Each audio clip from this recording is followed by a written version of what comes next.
Всем добрый день. Я хочу своим зрителям рассказать притчу. Я знаю, что вы очень любите притчи, которые я рассказываю, тем более, что они очень древние, малоизвестные и очень интересные. Итак, стоит ли наказывать врага? Как вы думаете? Нужно ли его наказывать? Вот по этому поводу есть такая притча.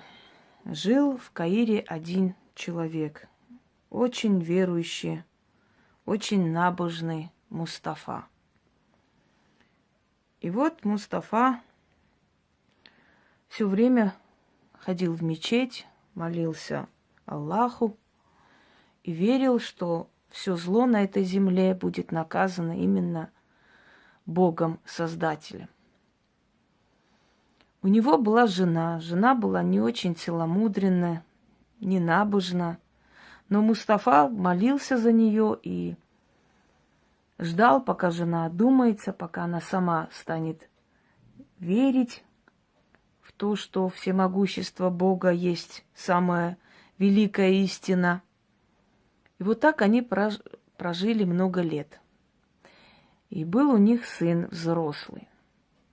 Так вот, однажды сын приходит к отцу и говорит ему: «Отец, я слышал не очень хорошую новость. Наша мать и твоя жена ведет себя безобразно и ходит тайком к мулле в ту самую мечеть, в которой ты ходишь молиться. И я хочу наказать и свою мать, и этого муллу». Тогда Мустафа просит сына и говорит ему: «Сынок, мы не можем бездоказательно обвинять человека, ведь нас Бог накажет за это. Быть может, твоя мать идет к мулле за каким-то советом и не говорит нам об этом. Нужно разузнать». Сын соглашается, и они, тайком переодевшись до неузнаваемости, приходят и прячутся возле мечети. Вот наступает ночь, и жена Мустафы спокойно идет, поднимается к тому самому мулле. Тогда они за ним следуют, то есть за ней следуют и видят непристойную сцену, которую видеть были не должны. В злости сын хватается за кинжал, но отец ему не разрешает, и они тайком выходят из мечети. Сын говорит отцу: «Отец, ты сам убедился, увидел своими глазами, что творится ненужное и недостойное нашей матерью. Почему ты не разрешил мне наказать их обоих?» «Сын мой, — говорит Мустафа, — Аллах все видит. Он имеет волю над живыми и мертвыми. Мы простые люди, обычные смертные. Нам не дано разрешение наказывать за проступки и грехи людей. Сам Бог их накажет. Оставь на его правосудие, — говорит Мустафа.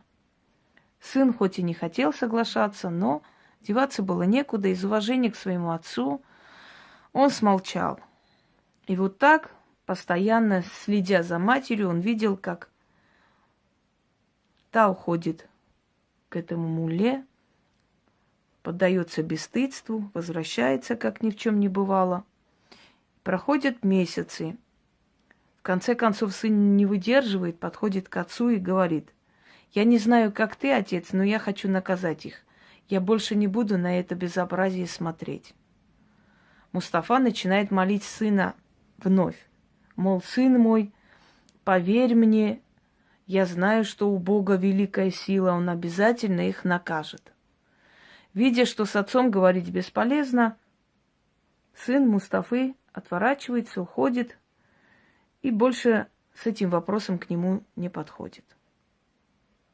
Однажды, когда он в очередной раз следит за своей матерью, и когда та выходит уже из мечети и направляется к дому, он заходит к этому мулле, поднимает его на минарет и требует ответа за содеянное. Мулла, который был пьян, держал в руке бутылку, ехидно усмехнулся и сказал, что он раб Божий и служитель, и его трогать нельзя. Еще нужно доказывать его вину. Мол, ты слишком маленький человек, чтобы против меня, самого муллы и сына кадия города, что-либо сделать. Обозленный парень схватил его за шиворот и скинул с минарета.